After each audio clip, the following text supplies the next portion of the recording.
tienen un papel, una función similar dentro de lo que lo conocemos como mercado de productos derivados o mercado de coberturas. En el caso del forward, se negocia de acuerdo con la información que les solicité investigaran. Se negocia en un tipo de mercado y los futuros se negocian en un mercado diferente, pero al final los dos tienen una función muy muy similar.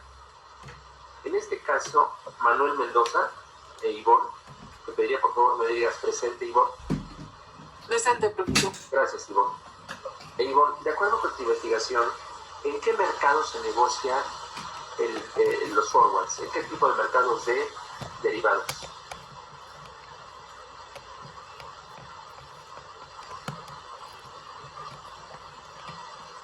¿Hiciste la investigación o no la hiciste, Ivonne? ¿Ivonne? Ivonne, ¿sí te hiciste la investigación o no? Ivonne, ¿no me escuchas bien?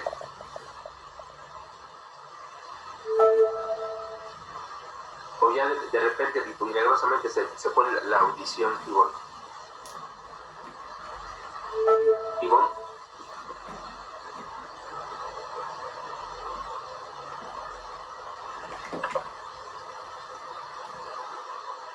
Jesús Omar, contéstame por favor. Jesús Omar. Jesús Omar Rodríguez. Presente, profesor. Gracias, Omar. Omar, una pregunta que fue la que le hice Ivonne, pero de repente se hizo de hormiga, no sé qué le pasó. Omar, de acuerdo con la investigación que realizaste, ¿me podrías decir en qué tipo de mercado se negocia este tipo de instrumentos de coberturas? Los forwards. Mándeme. Permítame, lo estoy buscando. Está en... No lo busques, si fuera... No, en la diapositiva. Ok, para eso lo dejé investigar, Jesús Omar. En el extra bursátil. Correcto, muy bien. Este tipo de productos se negocia en los extrabursátiles. La principal característica de un forward, muchachos, a diferencia del futuro, les comentaba que el futuro y el forward son contratos muy similares, pero sí tienen sus diferencias. Por ejemplo, el forward únicamente se negocia en mercados extrabursátiles, en tanto que el futuro solamente se negocia en mercados organizados o estandarizados. En México se llama MEXDER, Mercado Mexicano de Derivados. Otra diferencia es que los futuros están diseñados para cubrir riesgos cambiarios, en este caso riesgos financieros a nivel mayoreo, a nivel mayorista. Es decir, muchas unidades se pueden cubrir, muchos dólares, por ejemplo, muchas unidades podría ser de frutas, de kilos, depende de la unidad de medida también, o toneladas, por ejemplo, de naranjas. Sabemos de antemano que en el caso de los futuros está restringida su cobertura, o el contrato, más que su cobertura, cada contrato está restringido a 100 unidades de medida de cada producto. Por ejemplo, si hablamos de toneladas, 100 toneladas. Si hablamos de dólares, son 100 dólares. Si hablamos de acciones, son 100 acciones. Dependiendo de la unidad de medida mínima que tenga ese activo, va a aplicar de 100 en 100 en el caso del futuro. Sin embargo, en el caso de un forward, pueden ser 1000, 10,000, 100,000 unidades, las que sean. Repito, son para operaciones mayoristas. Esa es otra diferencia, que el futuro está restringido a 100 en 100, a unidades de 100 en 100, y el forward no está limitado por ese lado, sino que pueden cubrirse las unidades que sean necesarias dependiendo de la unidad de medida del producto o del activo que estemos cubriendo. Bien, entonces, hablando de los forwards, específicamente los forwards hay de tres tipos. Está el tipo de cambio, que es el que vamos a ver a continuación, es el de tasa de interés, y está el de precio. El más común en el mercado de derivados es el forward de divisa o de tipo de cambio. En este caso vamos a ver un caso concreto de dólar. Entonces, los contratos de forward en inglés significa adelantado o anticipado. Entonces, un contrato forward es un contrato anticipado. Entonces, digo, por darles un nombre, ¿no? Porque realmente el futuro pues también es un contrato anticipado. Sin embargo, los designaron de esa manera para hacer la diferencia entre cada tipo de contrato, además, no llamados con el mismo nombre. Entonces, los contratos adelantados o forwards son de compra-venta de dólares. Pueden aplicarse para la compra, pueden aplicarse para la compra-venta de dólares y se les llama forward de dólar. Se clasifican de la siguiente manera este tipo de forwards. Número 1, compra de forwards de dólar. Ofrece protección contra la depreciación del peso frente al dólar en un futuro. La empresa participante o la empresa compradora de la operación o del contrato recibe de su contraparte, que generalmente es un banco en ese tipo de operaciones, a su vencimiento, los dólares por los cuales pagará también al vencimiento el equivalente en pesos mexicanos, a través de la celebración de un contrato de compra-venta, así se llama literalmente, técnicamente el contrato de compra-venta de futuros de divisas. Ahora, ¿qué tipo de empresas son las que solicitarían o las que requerirían un forward, la compra de forwards de dólar? Normalmente son aquellas empresas que importan mercancía del extranjero, obviamente.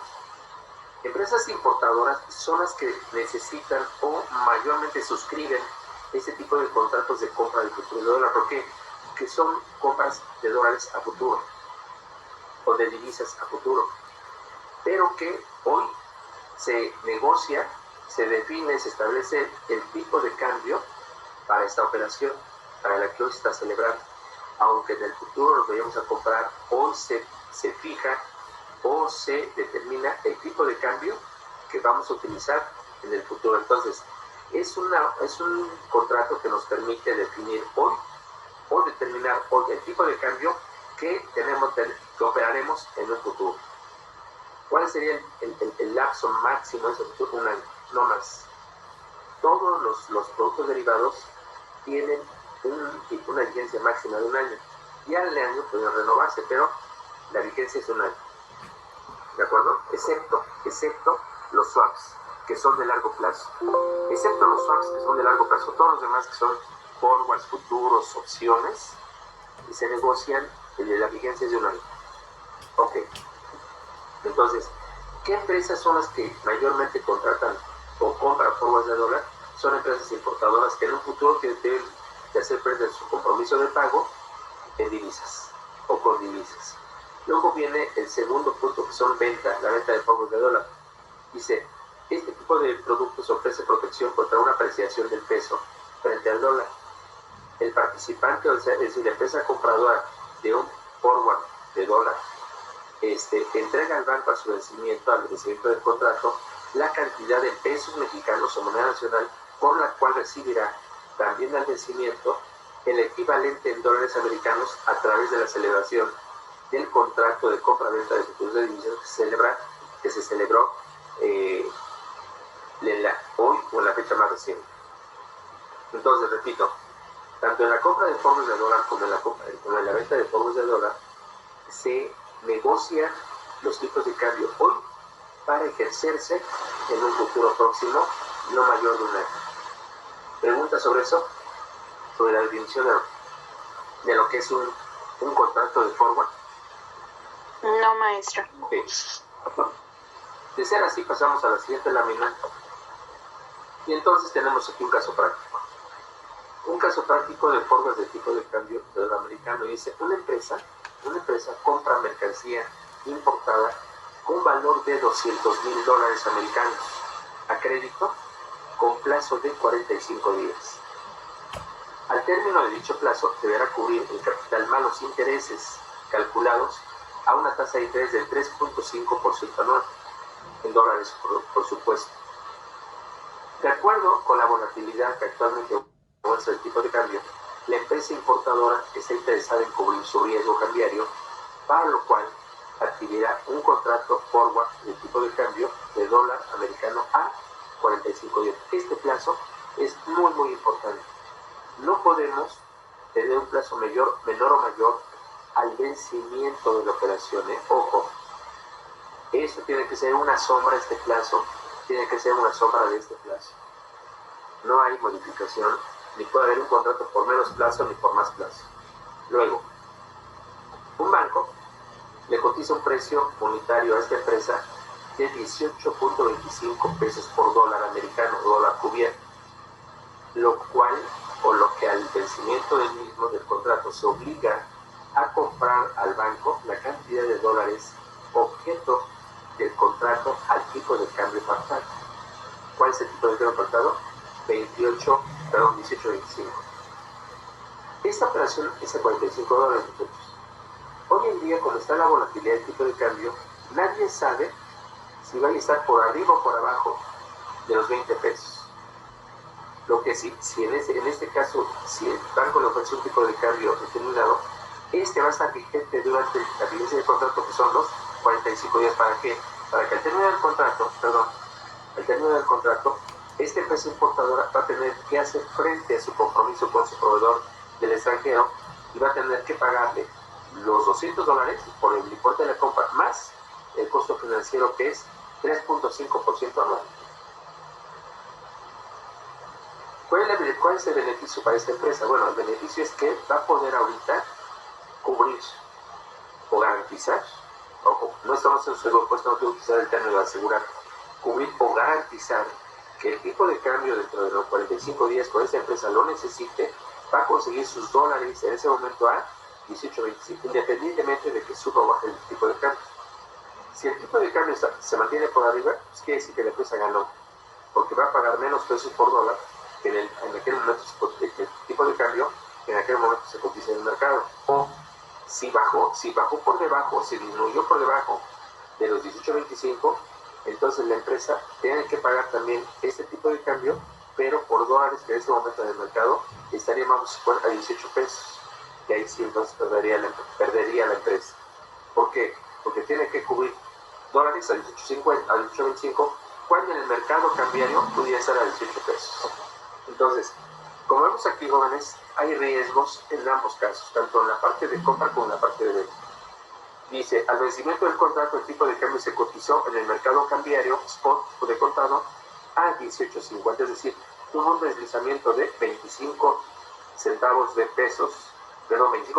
por dólar, que ya cuando hablamos de volúmenes de dólares, muchos dólares, pues ya incide, ya impacta esos 25 centavos por dólar, ¿no? Preguntas,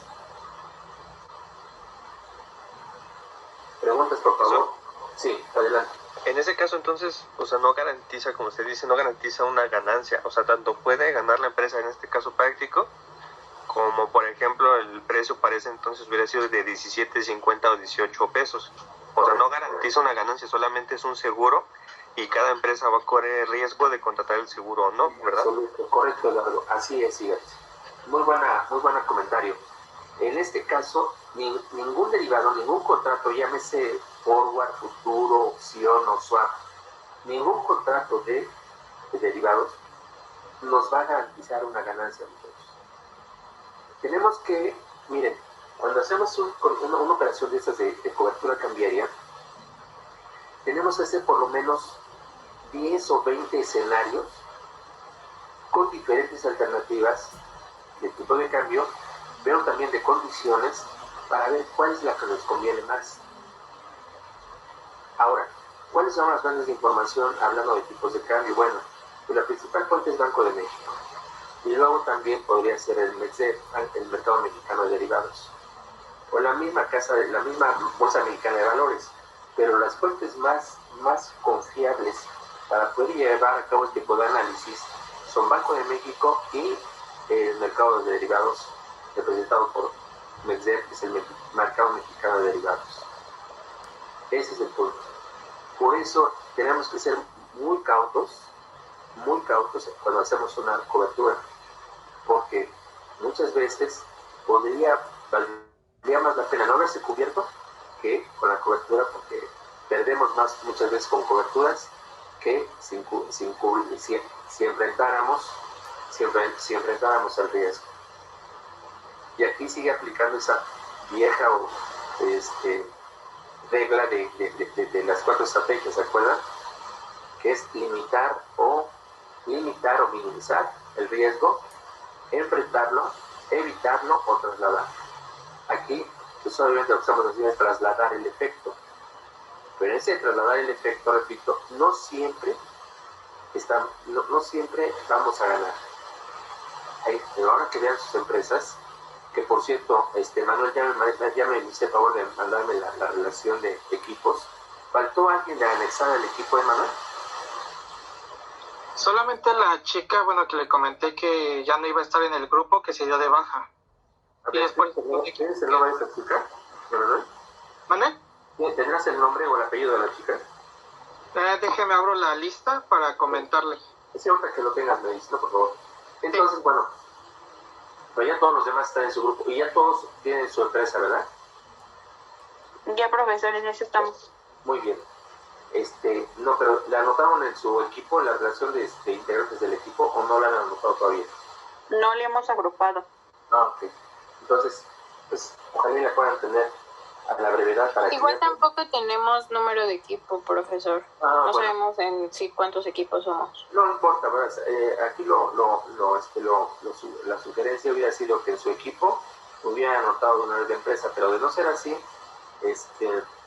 me pueden enviar. Bueno, mañana les doy su número de equipo, y ya para que decirles, el equipo 1 se ha integrado por tales personas, y ya después, con base a su número de equipo, me envían la relación a través de Manuel. El equipo 1, por ejemplo, tal empresa, el equipo 2, tal empresa, el equipo 3, ¿no? Cada equipo, de acuerdo al número que le dio el de mañana, va a anotar su empresa y su número de equipo, ¿de acuerdo? Sí, profesor. Ok, muchachos, muchas gracias. Entonces, ok, ese es el planteamiento. Continuamos con nuestro caso. Al vencimiento del contrato de los 45 días, el tipo de cambio se cotizó en el mercado cambiario de contado, porque siempre se toma el tipo de cambio de contado, de 18.50 pesos por dólar. Como podremos ver, hubo un ajuste con relación al tipo de cambio pactado, que fue de 18.25. Bueno, luego dice, con la información anterior determina lo siguiente. Número 1, importe de la operación con contrato forward. 2, importe de la operación sin contrato forward, o sea, sin cobertura. 3, resultado que obtuvo la empresa en esta operación con cobertura. Y 4, resultado que obtendría si el tipo de cambio de vencimiento del contrato se ubicara en 19 pesos por dólar americano y la empresa contara con la cobertura contratada. Bueno, esto es muy fácil, pero sí tenemos que tener mucho cuidado porque en el intento muchos de ustedes fallan. Fíjense, es tan fácil que muchos fallan. Entonces, miren, el punto número 1, que es el determinar el importe de la operación del contrato forward. Bueno, la operación del contrato el importe de la operación con contrato forward es como si le tenemos los $200,000 y vamos a multiplicarlos por 1 más 0.035, porque es la tasa de 3.5 anual, por 45 días, que es la vigencia del contrato, entre 360 días. Y nos determinamos de esta forma que dentro de 45 días tenemos que cubrir el importe de la operación más sus intereses, y eso suma $200,875, es decir, son $875 por costo de financiero. Luego, de esta manera entonces tenemos los $200,875 por el tipo de cambio cubierto, que fue de 18.25, es justamente que tenemos por acá. Aquí está, 18.25. Y nos da un monto requerido de 3.665.968.75 pesos. Este monto es el que vamos a requerir en caso de que tengamos cobertura. ¿A qué tipo de cambio? Al 18.25. ¿De acuerdo? Queda respuesta, contestada a la primera pregunta. Esta es la importe de la operación con contrato forward. Ahora, en el punto 2 nos dicen, ¿ya copiamos esta lámina? Ya, profesor. Ok. El punto 2 nos dice, importe de la operación sin contrato forward. Acá está, 2. Determinación del importe de la operación sin contrato forward. Y obviamente, nos vamos nuevamente a esta parte que determinamos aquí de $200,875, que son los que necesitamos. por 18.50, que es el tipo de cambio que va a estar vigente al momento de, aquí está,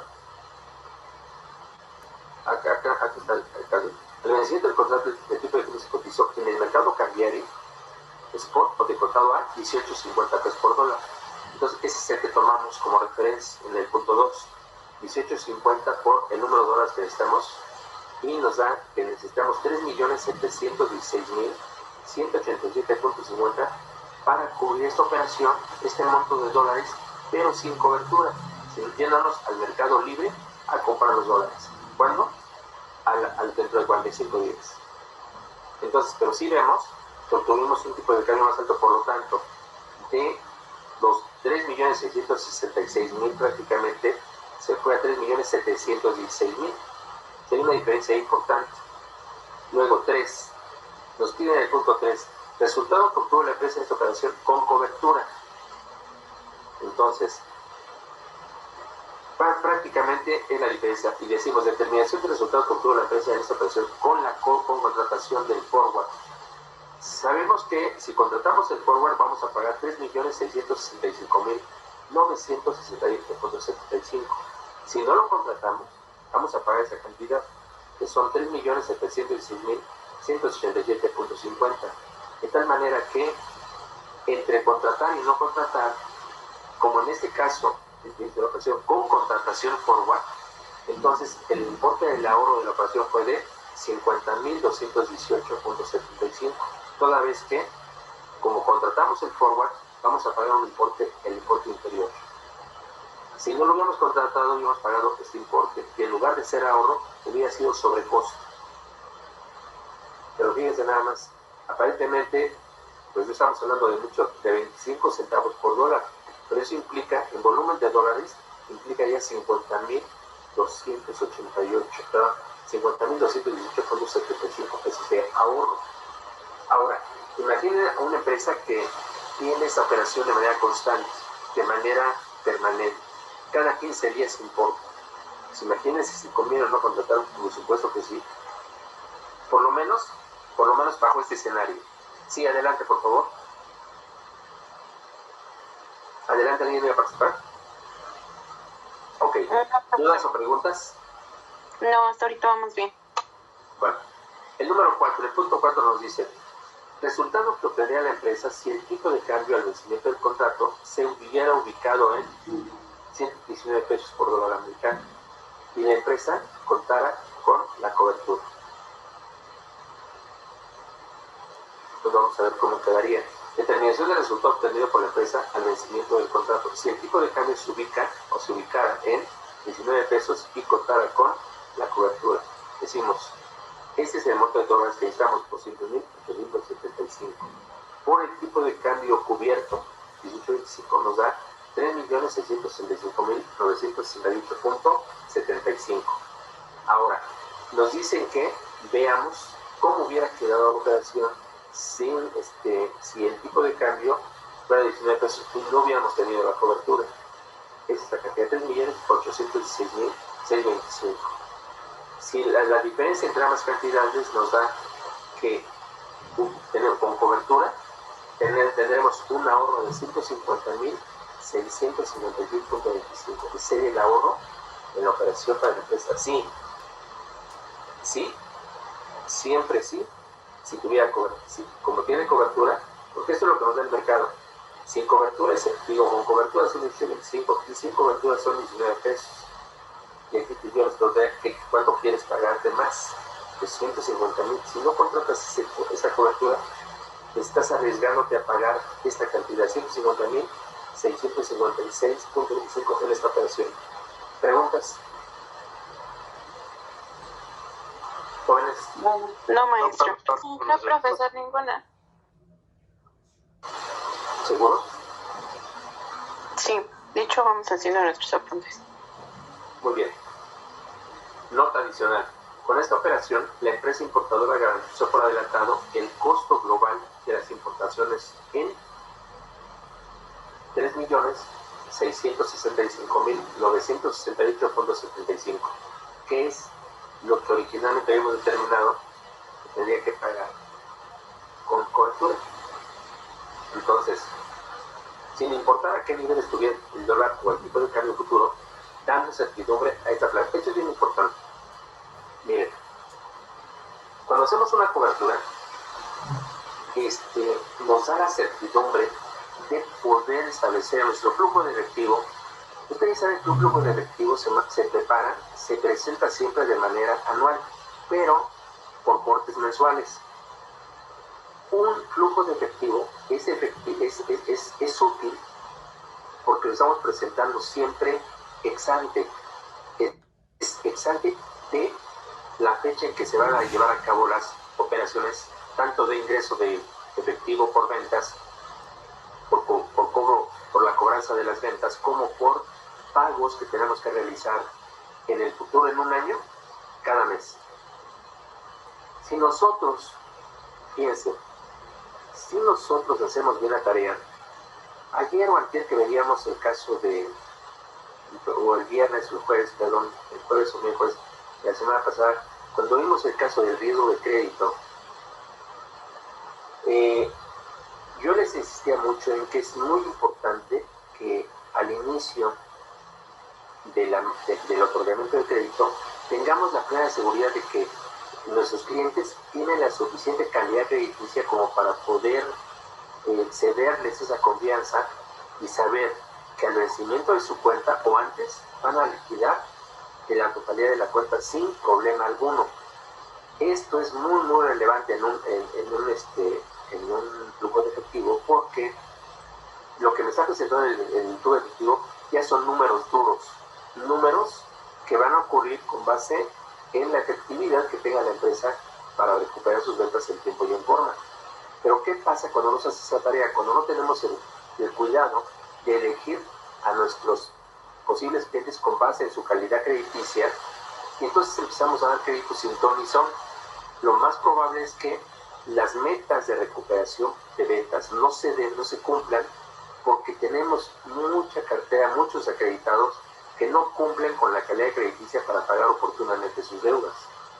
Entonces, si queremos tener buenos resultados en nuestro flujo de efectivo, debemos hacer la tarea desde un principio, que es justamente decidir a quién sí y a quién no le vamos a dar crédito con base en el resultado de la calificación de su calidad crediticia. Y yo les puedo asegurar que si hacemos esa tarea inicial, el resultado en el flujo de efectivo va a ser tal cual lo tenemos proyectado.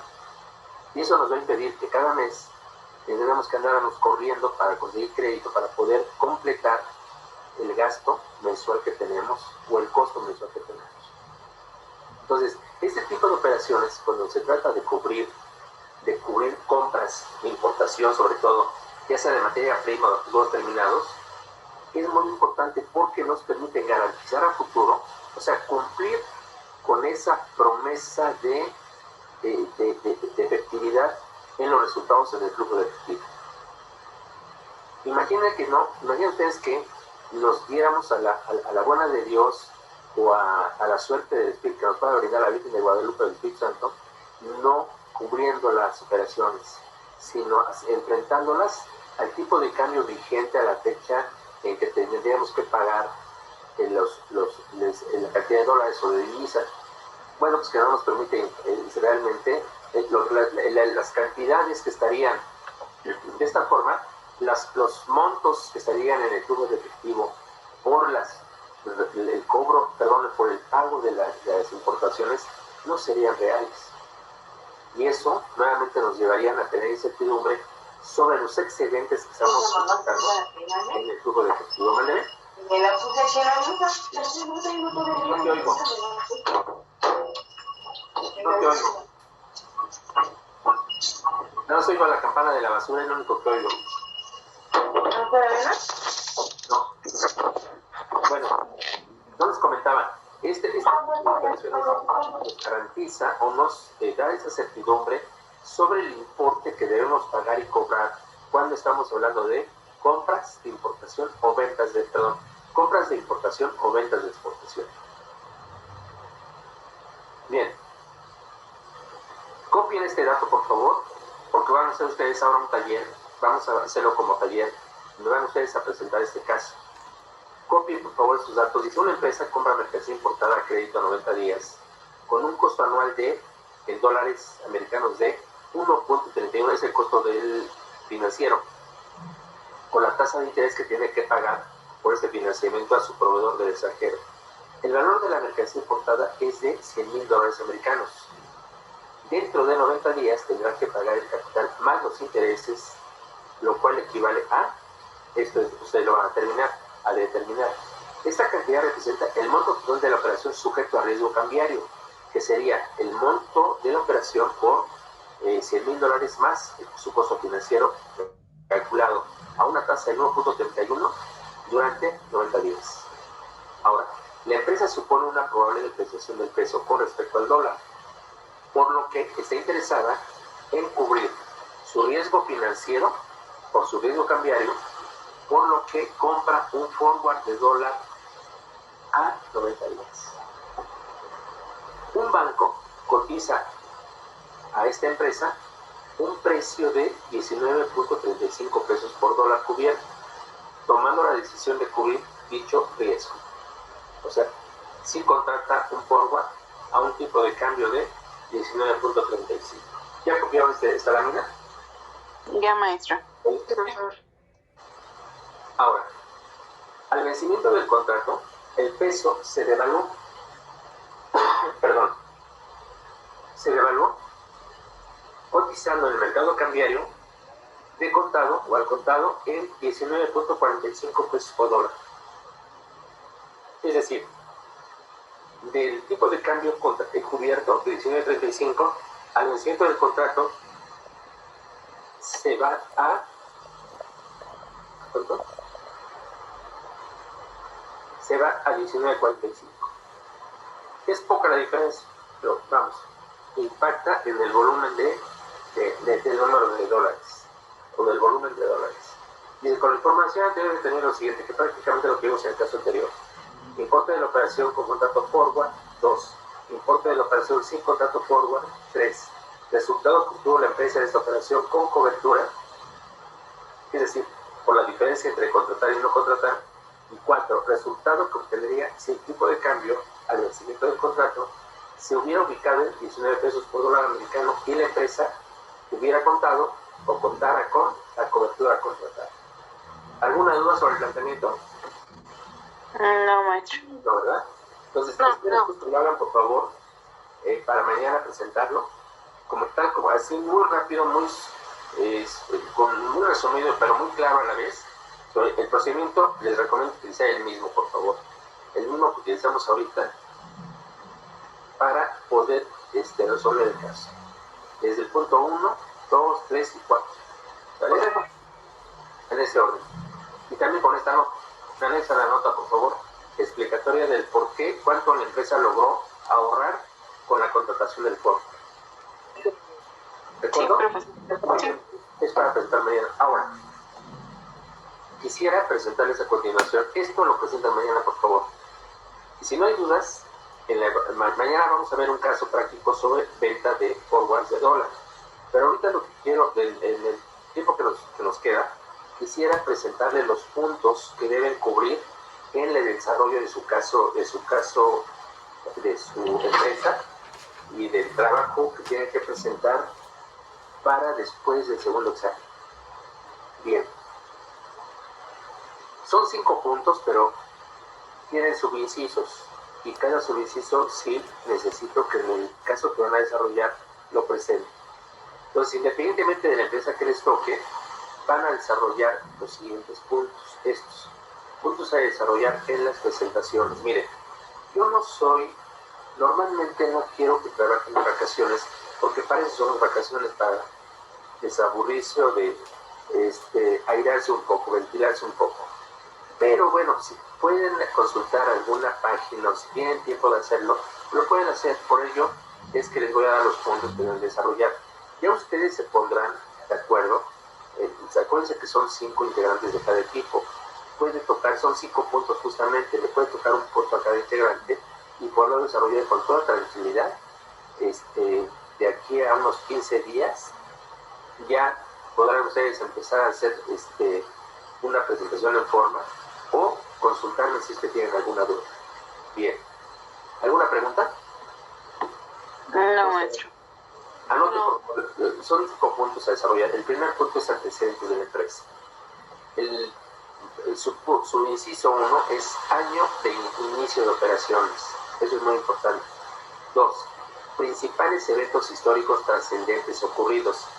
Un evento trascendente, por ejemplo, podría ser la fusión de la empresa con otra empresa, que van a encontrar muchos casos de estos. ¿En qué momento la empresa original se fusionó con otra empresa para hacer la empresa que es hoy? ¿O en qué momento se escindió? Escindió es dividirse en 2 o más. Y fusionarse es de 2 o más, si 2 o más, hacerse una sola empresa. Escindir es lo contrario de fusionar. Ok, ahora, ¿qué otro evento podría catalogarse como evento histórico trascendente, muchachos? A ver, digan ustedes, ideas.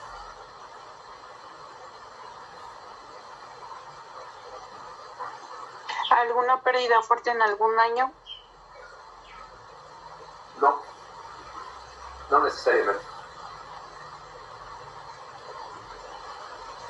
Eso es ejemplos de crisis o de, por ejemplo, en este caso, lo de la pandemia. Si una empresa tenga una pérdida, no es ascendente. Será en el momento, pero no de manera histórica. ¿Por qué? Porque sabemos que para el siguiente año pues le puede ir bien y haber amortizado esa pérdida. No creo que la empresa todos los años tenga pérdidas, porque entonces mejor, pues, ¿para qué estás operando? Mejor ciérrate, ¿no?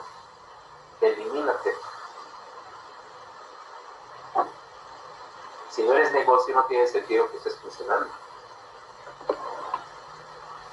Entonces, una pérdida, pues es operativa, no es ascendente. ¿Algún otro evento? Hay muchos, muchos, como para que no me den un ejemplo. ¿Podría ser desde cuándo cotiza en bolsa? Podría ser, eso sí es trascendente. Claro.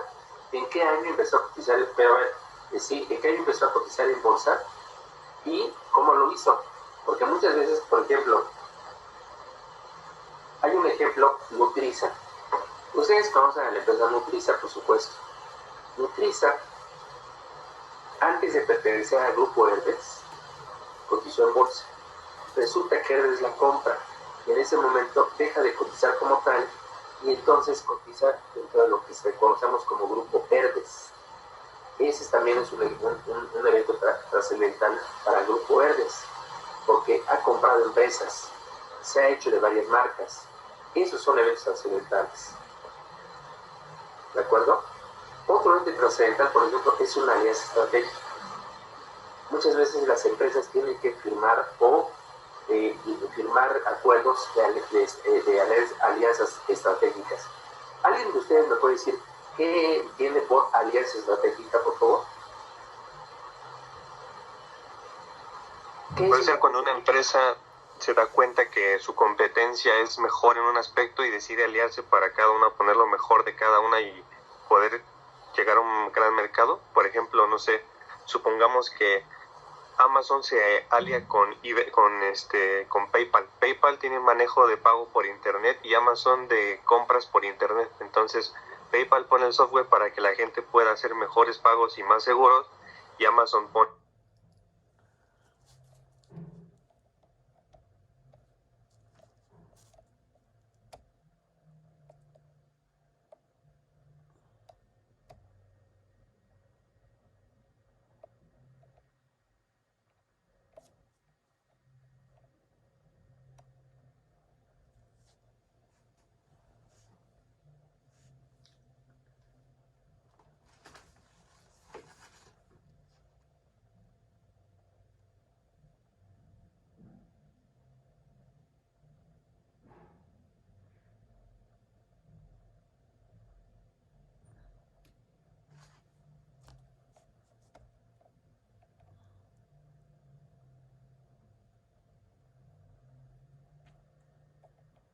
Sí, ya regresaste, muy bien.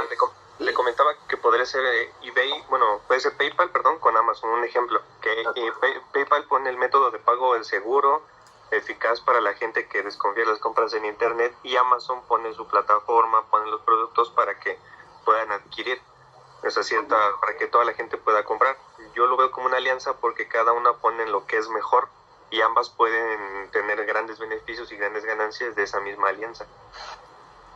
Mira, lo que pasa es que, Eduardo, eso pudiera ser cuando haces, en el caso que tú expones, podría ser si es que el convenio estratégico está muy claro, porque así como lo planteas, puede confundirse con una fusión, y una alianza estratégica no es fusión.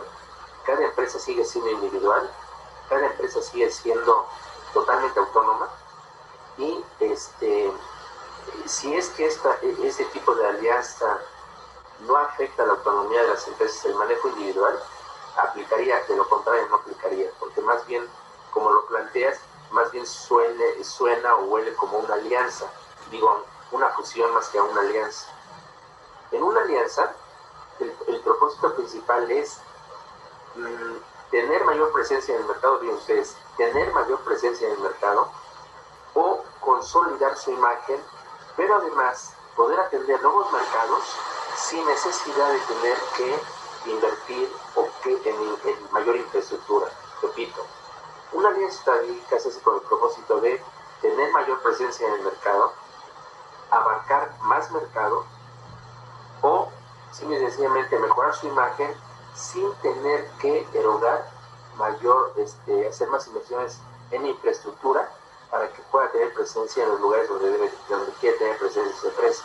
Por ejemplo, les planteo un ejemplo. Existe un grupo en la aeronáutica, en todas las empresas de aeronáutica civil, que se llama SkyTeam, o equipo del aire, o equipo del espacio, equipo del aire, ¿no? SkyTeam.